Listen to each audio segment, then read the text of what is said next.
Bismillahirrahmanirrahim. Assalamualaikum warahmatullahi wabarakatuh.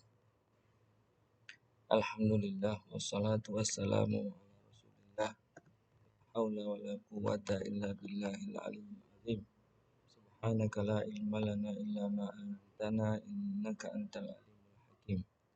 Rabbi zidna ilma warzuqna fahma wasi'a. Amin ya rabbal alamin.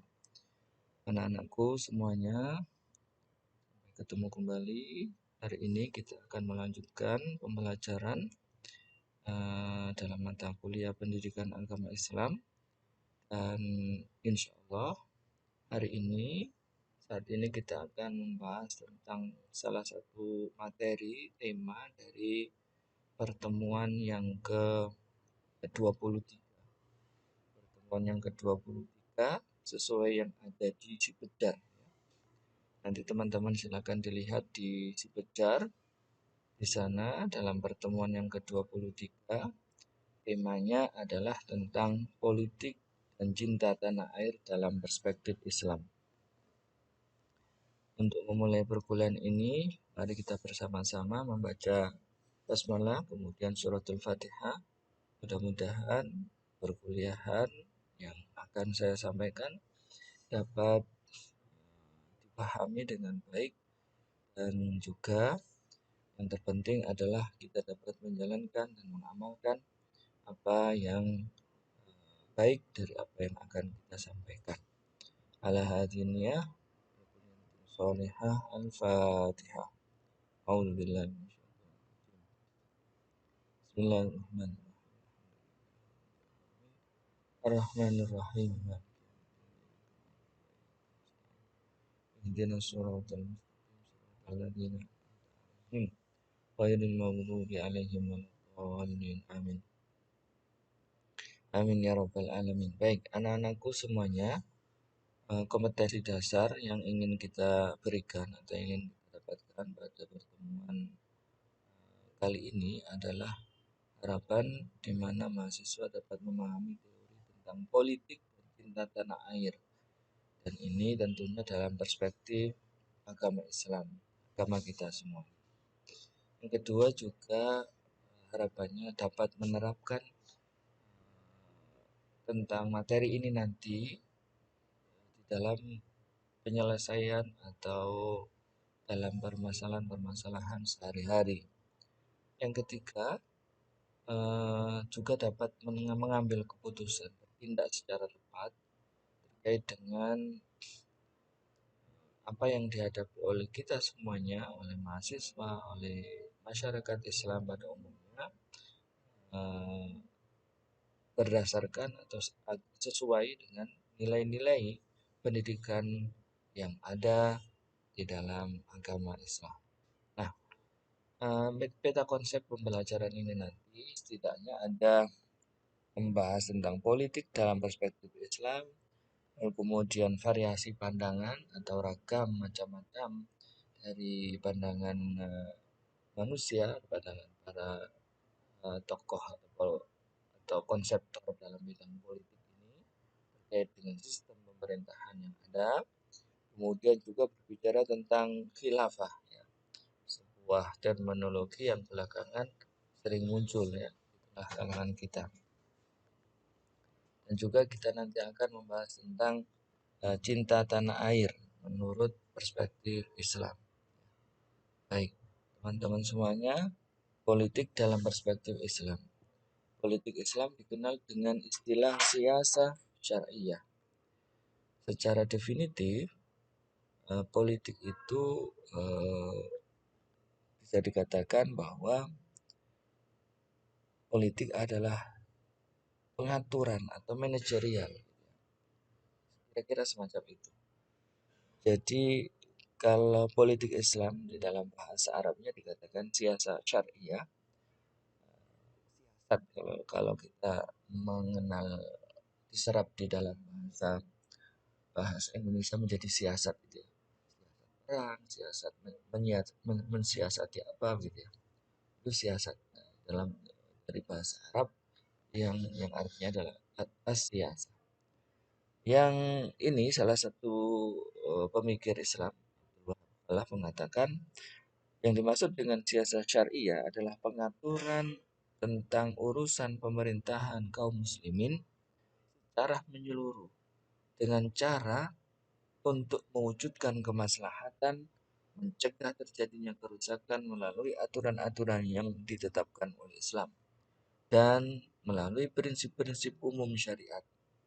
Kendati hal ini tidak ada dalam ketetapan nas, tidak ada dalam Al-Quran maupun hadis, tapi kalau itu sesuai dengan prinsip-prinsip umum dalam syariat Islam, maka itu pun bisa dijalankan di dalam siasah syariah.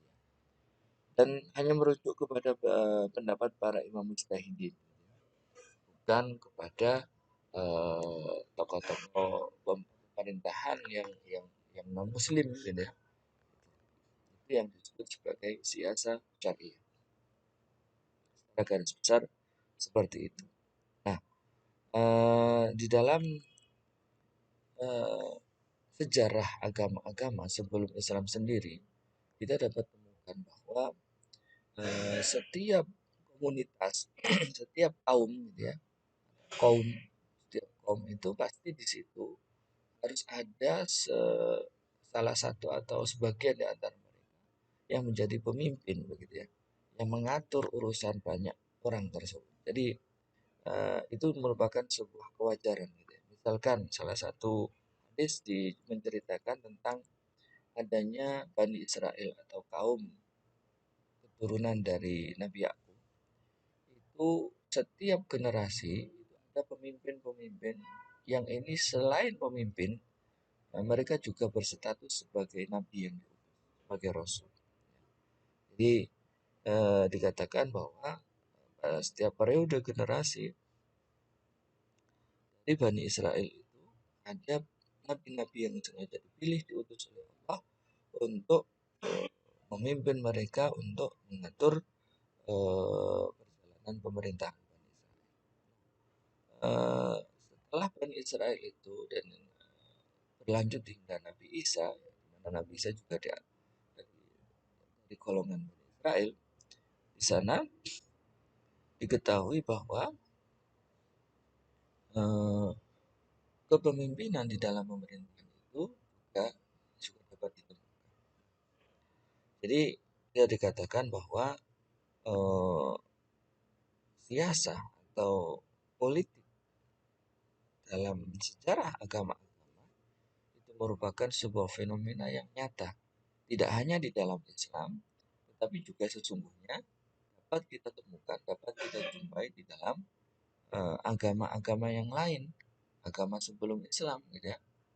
Sejak Bani Israel bahkan sebelum-sebelumnya, gitu ya. Di mana mungkin saat itu pemimpinnya atau kepala atau presiden dari sebuah komunitas atau kaum itu adalah sebagai pemimpin sekaligus dia menjabat sebagai nabi atau rasul yang dipilih oleh Allah. Nah, tentang politik yang ada pada zaman sekarang ini rupanya lebih kepada bagaimana mendapatkan sebuah kedudukan adalah sebagai langkah-langkah prosedur-prosedur atau cara yang ditempuh untuk mendapatkan sebuah kedudukan yang dituju, mendapatkan sebuah jabatan yang dituju. Itu pemahaman kita yang saat ini berkembang. Orang-orang yang kalau dikatakan dia politikus, artinya dia adalah orang yang punya strategi, punya cara untuk mendapatkan sebuah kedudukan tertentu, jabatan tertentu. Gitu, gitu. Padahal sesungguhnya politik itu tidak demikian. Justru politik itu adalah ketika seseorang sudah berada di sebuah kedudukan tertentu, mengemban suatu jabatan tertentu, lalu kemudian dia bagaimana cara, bagaimana strategi yang dia lakukan, yang dia tempuh untuk mengatur rakyat atau orang-orang yang dipimpin. Itulah sesungguhnya. Nah, siasat syariah itu adalah cara-cara atau katakan prinsip-prinsip ya atau garis besar, haluan-haluan yang harus diikuti sesuai syariat Islam di dalam mengatur masyarakat umum, di dalam mengatur rakyat. Itu namanya siasat. Bukan kok bagaimana Islam itu mencapai umatnya menjadi pemimpin semua gitu. Ya enggak gitu. Artinya adalah bagaimana para pemimpin, ya, pemimpin Islam itu bisa memerintah atau menjalankan aturan-aturan dan prinsip-prinsip sesuai dengan ketentuan-ketentuan yang ada di dalam syariat Islam. Itulah yang disebut sebagai politik Islam. Jangan sampai keliru di sini. Nah, berikutnya, tentu saja ketika kita berbicara tentang pandangan Islam atau sudut pandang Islam terkait dengan politik ini, ya, pasti ada perbedaan. Dan kalau kita berbicara tentang politik, jangankan apa namanya satu, jangankan apa namanya seluruh umat Islam. Kadang dalam setiap kelompok-kelompok partai-partai mengatasnamakan kami partai Islam, kami partai Islam, kami partai Islam. Dalam dalam skup yang kecil, dalam partai yang berdasarkan internal partai tersebut itu pun meskipun berdasarkan Islam, itu sering kita temukan perbedaan. Apalagi kalau kita melihat dari kacamata atau perspektif Islam yang begitu luas, yang begitu universal terhadap sebuah permasalahan politik, pasti di sana akan ada banyak pendapat, akan ada banyak versi. Nah, maka di sini kalau kita boleh kategorikan, ya, tipologi relasi agama dan negara. Artinya bagaimana agama Islam ini berdampingan dengan negara. Apakah menjadi satu ataukah berbeda? Kalau berbeda ini kemudian apakah dia bisa berjalan bersama dan domainnya di mana? Nah, di mana kewenangan masing-masing gitu ya. Nah, ini penting untuk kita pahami bersama. Mendudukkan agama dengan negara ini bukan sesuatu yang mudah, tidak sesuatu yang gampang. Nyatanya dalam sejarah perjalanan Islam sendiri, tipologi relasi atau model hubungan agama dan negara ini pun kita dapat temukan beberapa macam. Ya. Setidaknya ada 3 model. Ada 3 model atau 3 tipologi dalam dalam dalam sejarah kita, sejarah Islam kita itu terkait dengan bagaimana sih relasi antara agama dengan negara. Artinya bagaimana agama ini hidup di dalam negara atau bagaimana mengatur negara ini ya, sesuai dengan agama atau seiring dengan agama. Maka di sini ada 3. Yang pertama adalah pemerintahan teodemokrasi. Ya, teo itu artinya Tuhan, demokrasi itu artinya mayoritas atau demokrasi. Ya, demokrasi. Kemudian ada sekuler, dan yang ketiga ada yang moderat. Nah, ini penting bersama-sama. Yang pertama, coba kita pahami apa itu yang dimaksud dengan tipologi teodemokrasi. Secara umum saya sampaikan bahwa eh, tipologi ini sebenarnya berusaha untuk memadukan, untuk menggabungkan dan mengatakan bahwa agama itu juga menyatu dengan negara. Negara harus menyatu dengan agama. Ini juga disebut sebagai Islam politik, al-Islam Asyasi. Karena menganggap politik sebagai bagian yang integral di dalam Islam itu sendiri. Artinya apa? Artinya bagi orang-orang yang punya anggapan atau masuk dalam tipologi ini, yang menganggap bahwa Islam itu harusnya juga mengatur politik. Islam itu juga berbicara tentang uh, membentuk sistem pemerintahan. Islam itu juga menyuruh kita atau mewajibkan kita untuk mendirikan negara Islam. Ini bisa dikatakan sebagai tipologi teodemokrasi. Tipologi ini disebut juga dengan kelompok fundamental gitu ya. Maka kemudian di era-era kemerdekaan dahulu di Indonesia, Kalau kita baca sejarah kemerdekaan, kita akan menemukan ada bibit-bibit teodemokrasi ini. Misalkan yang digagas atau yang diidekan oleh beberapa gerakan yang mendukung tentang Negara Islam Indonesia atau NII. Nah, konon katanya ini masih ada kelanjutannya. Jadi saat pertama kali dahulu awal-awal masa kemerdekaan terbentuknya Negara Republik Indonesia RI, Negara Kesatuan Republik Indonesia. Awal-awal atau sebelum itu ada ide-ide yang muncul yang mengatakan bahwa Indonesia ini harus menjadi negara Islam. Artinya bahwa Islam harus mampu mendirikan negara, meskipun namanya bukan negara Islam disebut Indonesia, negara Indonesia yang Islam, atau negara Islam Indonesia, atau negara Indonesia yang Islam, harus begitu, NII gitu ya. Nah, model-model ini banyak sekali ya. Maka di sana kemudian mereka punya ideologi yang seperti itu, bahwa agama dan negara itu merupakan satu entitas yang tidak bisa dipisah-pisahkan. Dia merupakan kesatuan yang tidak bisa dipisahkan. Orang yang bernegara dia harus berislam, orang yang berislam juga harus bernegara. Nah, ini tipologi yang pertama. Ada tipologi yang kedua yang disebut dengan tipologi sekuler. Sekuler itu memisahkan agama dari negara. Negara urusan negara ya negara yang menjalankan, urusan agama ya manusia yang menjalankan. Bahkan dari sekuler inilah kemudian muncul wilayah privat, mana wilayah umum begitu. Wilayah umum harus diatur oleh negara. Sementara agama itu hanya boleh mengatur wilayah privat seseorang, antara seseorang dengan Tuhannya saja. Tentang sholat, itu silakan, agama tidak boleh mengatur tentang sholatnya seseorang, tentang beribadahnya manusia, masyarakatnya, rakyatnya.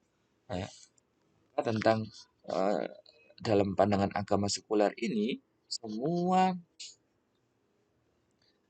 urusan agama itu menjadi urusan yang sifatnya individual antara seseorang itu sendiri dengan Tuhannya saja.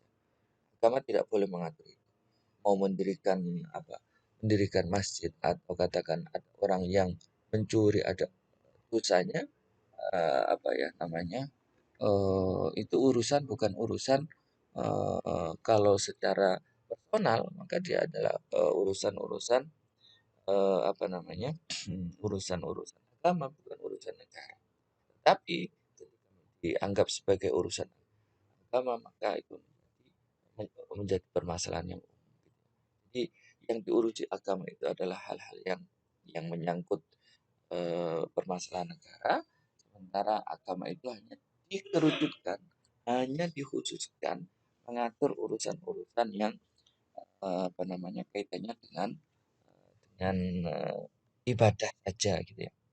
Nah, banyak tokoh-tokoh pemikir di antaranya adalah Faruk Fauda, Abdurrahman Wahid, ya Presiden Soekarno, dan Ali Abdul Razik, dan banyak ya, para tokoh-tokoh yang lain.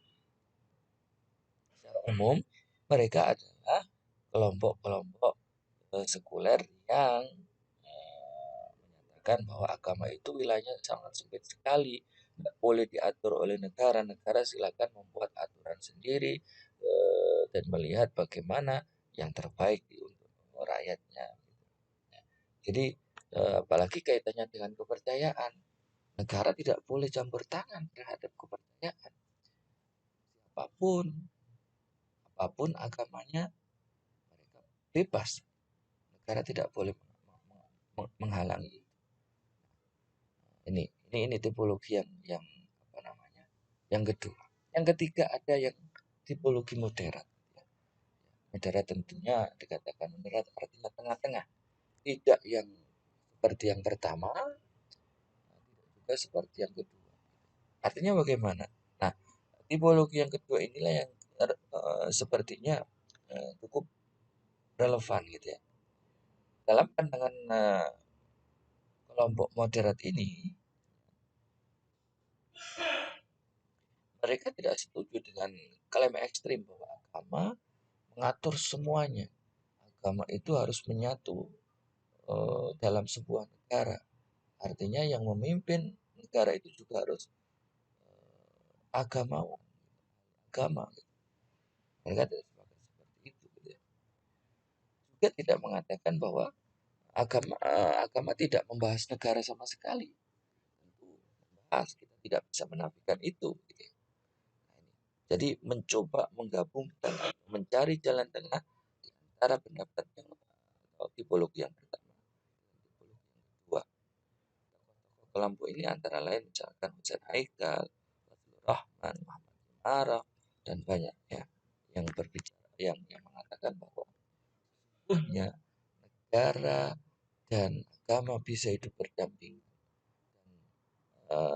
Negara bisa mengadopsi nilai-nilai substansi yang ada di dalam ajaran Islam. Baik, teman-teman semuanya, tiga ini sudah bisa dipahami tentang tiga tipologi ini. Bagaimana sekarang kita melihat NKRI, Negara Kesatuan Republik Indonesia, modelnya bagaimana? Cara dari tiga tipologi tersebut. Secara garis besar kita bisa melihat bahwa negara Republik Indonesia ini adalah bentuknya adalah demokrasi, tetapi bukan negara demokrasi yang dipimpin oleh agama, yang dipimpin oleh pemimpin agama, ya kan? Pemimpin agama ada tempatnya, pemimpin negara beda lagi. Tapi bukan berarti agama tidak negara tidak ngurusi agama. Ada seperti agama, bahkan ada aturan yang juga mengatur terkait dengan agama. Bahkan juga misalkan tentang undang-undang pernikahan, tentang ekonomi, itu sekarang sudah diatur oleh negara juga. Nah di situ wilayah diatur oleh Islam juga, artinya aturan-aturan Islam juga berjalan di sana, gitu ya. Maka kita harus paham tentang bagaimana sesungguhnya posisi atau prinsip dasar dalam politik Islam sekaligus dengan apa prinsip-prinsip dasar dalam negara Kesatuan Republik Indonesia. Maka kemudian kita mendengar apa istilah yang namanya Pancasila sebagai dasar negara, di mana dalam Pancasila itu salah satu istilahnya ada ketuhanan yang Maha Esa, di mana tentang ketuhanan ini adalah isu agama menjadi pembahasan. Nah, di sana prinsip dasar dalam politik Islam meliputi prinsip amanah, prinsip keadilan, prinsip ketaatan, prinsip musyawarah. Nah, semuanya itu juga merupakan prinsip-prinsip yang sesuai dengan atau yang dikembangkan dalam NKRI.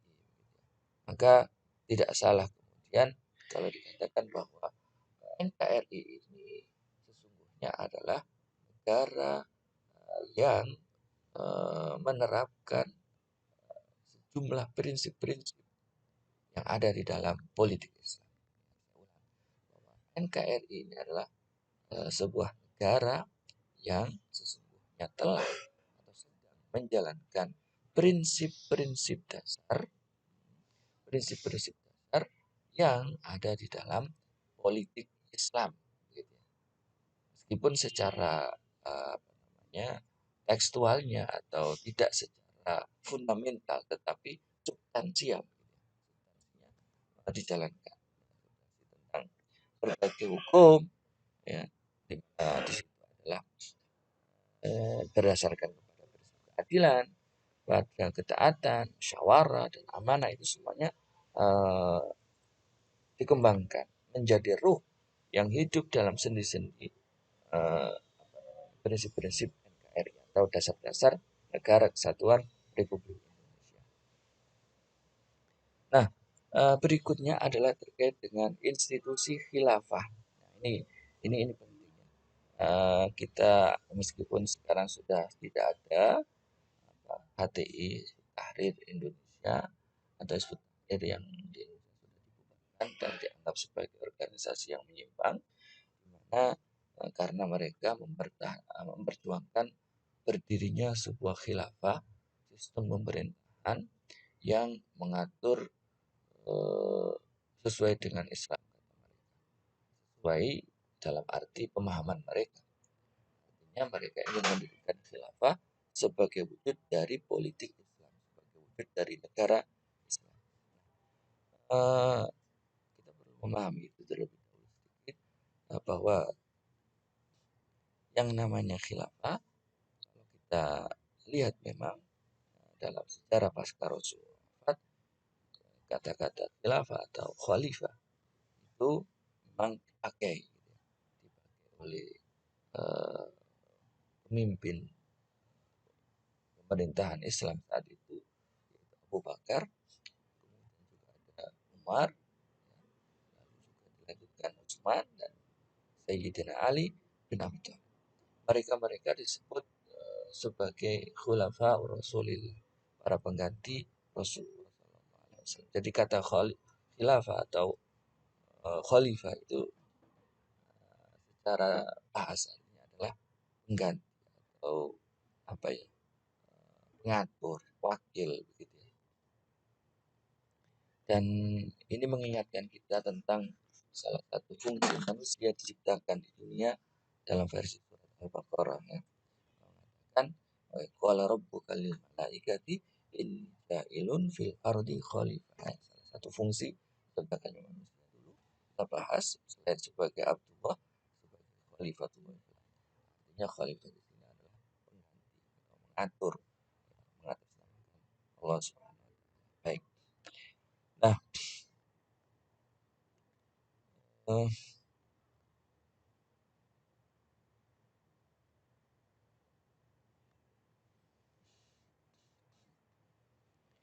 meskipun kata-kata khalifah ini belakangan atau khilafah, kata-kata khilafah ini belakangan muncul di masyarakat modern kita ini, eh, dan sebagaimana dahulu juga sudah digunakan pada masa-masa Abu Bakar. Namun ada perbedaan yang cukup prinsipil di mana kita pemahamannya uh, harus diluruskan. Kenapa? Karena coba kita lihat balik kepada pemerintahan Abu Bakar wafatnya Rasulullah SAW, di mana kita lihat dari pengangkatannya sajalah, pemilihan dari pemerintah, pemimpin dari negara itu sendiri. Jadi rata-rata bentuk model pemerintahan negara itu kan sangat menentukan bagaimana cara memimpin dalam sebuah pemerintahan, cara memilih seorang pemimpin dalam sebuah sistem pemerintahan itu cukup menentukan. Misalkan kalau kita mengenal ada negara demokrasi, cara pemilihan kepala pemerintahannya adalah dengan cara dipilih langsung secara demokratis, demokratis ya. Semua warganya punya hak untuk mau memilih siapa begitu ya. Seperti pemilihan umum dan seterusnya. Itu kalau sistem negaranya adalah sistem negara. Ada sistem negara yang modelnya adalah kerajaan, di mana pemimpin negara itu nanti adalah pasti keturunan atau masih keluarga dari kerajaan itu sendiri tanpa ada pemilihan rakyat atau tidak punya hak sama sekali untuk memilih siapa yang keturunan dari raja yang sekarang, dia yang punya hak untuk menjadi pemimpin atau kepala dari negara tersebut. Ada juga model negara agama seperti di Iran misalkan. Iran ini yang bisa menjadi pemimpin de facto itu adalah ahli agama yang mereka disebut dengan pimpinan para mullah. Itu mereka adalah tokoh agama sekaligus pemimpin dari negara tersebut. Ada presidennya, presiden itu masih di bawah mullah-mullah itu. Artinya pemimpin yang paling tinggi tetap dipegang oleh ahli agama. Nah, dari situ kita bisa me, me, apa namanya melihat bahwa model pemerintahan atau sistem pemilihan Abu Bakar saat itu pun sesungguhnya cukup demokratis, di mana setiap kabilah saat itu ada kelompok Muhajirin, kelompok Ansar, kabilah Khazraj, kabilah Aus, dan banyak kabilah-kabilah yang lain saat itu mengirimkan perwakilan-perwakilannya untuk kemudian membaiat Abu Bakar As-Siddiq radhiyallahu anhu. Makanya kemudian ini yang uh, dijalankan oleh para sahabat saat itu, dan itu pun sesuai dengan firman Allah, wa amruhum syura bainahum, di mana urusan mereka dimusyawarahkan di antara para pemimpinnya. Nah, saat ini maka kemudian setelah itu kemudian istilah syura atau musyawarah ini yang kemudian dikembangkan dengan istilah yang lain yang namanya dengan apa namanya demokrasi. Pemilihan Abu Bakar wafat kemudian menunjuk secara langsung kepada Umar untuk menggantikan. Ini penunjukan semacam ini juga ada dasar atau dalam sejarah Islam pernah terjadi. Utsman dipilih secara demokratis kembali, juga seperti itu. Artinya secara umum Islam itu sesungguhnya dalam pergantian pemilihan pemerintahan itu sendiri itu tidak ada ketentuan yang baku, ketentuan yang saklek. Jelas demokrasi, syura atau musyawarah meskipun tidak sama persis ya dengan demokrasi. Syura artinya di mana rakyat atau perwakilan dari rakyat itu punya hak untuk menyuarakan, untuk memilih siapa yang menjadi pemimpinnya. Itu sudah pernah dilakukan di dalam sejarah Islam. Nah, artinya bahwa teman-teman semuanya eh, kita tidak bisa mengatakan bahwa demokrasi adalah sistem Islam, tetapi ada beberapa segi kesamaan atau bahkan banyak kesamaan-kesamaan di mana syura atau musyawarah ini memiliki kesamaan-kesamaan dengan sistem pemerintahan demokrasi. Di situ ada perwakilan. Ini tidak kemudian berarti kita sudah Islami full gitu, penuh gitu. Tidak. Karena memang ada dalam praktek-prakteknya misalkan kita di Indonesia dalam sebuah pemerintahan yang demokrasi ini itu setiap orang punya hak untuk memilih, satu hak pilih.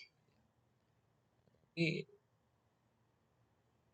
sesungguhnya tentu kita tidak dalam musyawarah itu pendapat seorang yang ahli dalam bidang tidak bisa sama persis dengan yang bukan ahli ya. Maka ini dipertimbangkan. Begitu juga misalkan dengan apa namanya pemilihan wakil yang kemudian itu didasarkan kepada siapa yang punya uang atau money politik gitu. Sudah sangat tidak sesuai dengan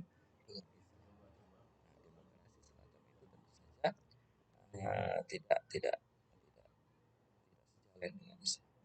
Baik, kemudian cinta tanah air ini juga pembahasan yang juga penting, teman-teman semuanya. Kita semuanya dilahirkan di Indonesia, tanah kelahiran kita adalah tanah air Indonesia. Ya, dimanapun kalian nanti berada, sesungguhnya kita harus kewajiban dan tanggung jawab membesarkan dan air kita mengembangkan. Apakah kemudian kita punya rasa ikatan hati tersendiri karena kelahiran kita itu tidak boleh kalau kita melihat justru ada sebuah yang makalah yang konon katanya adalah sebuah hadis mengatakan mencintai tanah air itu adalah salah satu implementasi, salah satu wujud dari cinta dari keimanan kita itu sendiri. Dalam sebuah riwayat hadis sirah ya diceritakan bahwa Rasulullah SAW adalah orang yang paling mencintai tanah kelahirannya. Kita tahu bersama-sama bahwa Rasulullah dilahirkan di kota Makkah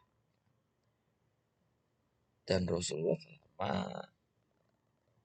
kecil sampai kemudian usia 40 tahun, bahkan setelah Nabi 40 tahun itu sampai usia 53,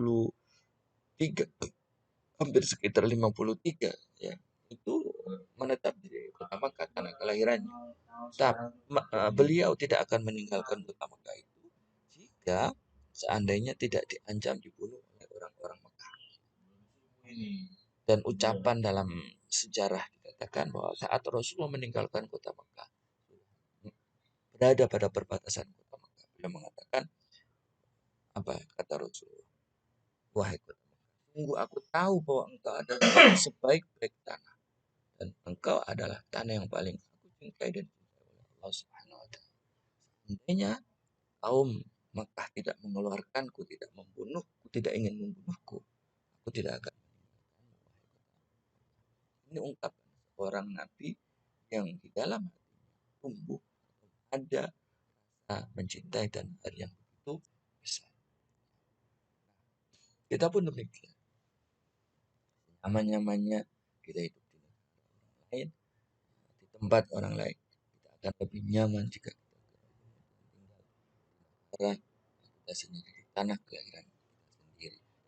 Sesuatu yang sangat manusiawi, yang sangat manusiawi. Karena itu mencintai tanah air ini bisa dikatakan meskipun bukan yang tegas, tapi setidaknya ada beberapa alasan ya, hadis riwayat Tirmidzi tadi yang itu menunjukkan bahwa memang Rasulullah adalah orang yang paling mencintai tanah airnya. Kita di dalam Islam tidak disalahkan jika kita kemudian mencintai tanah air. Akhirnya bisa dikatakan bahwa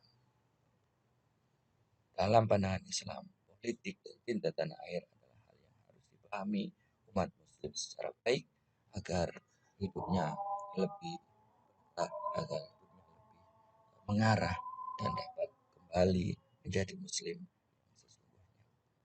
Itu mudah-mudahan dapat difahami dan ada guna dan manfaatnya. Allahul muwaffiq ila aqwamit thoriq. Dari saya, wassalamualaikum warahmatullahi wabarakatuh.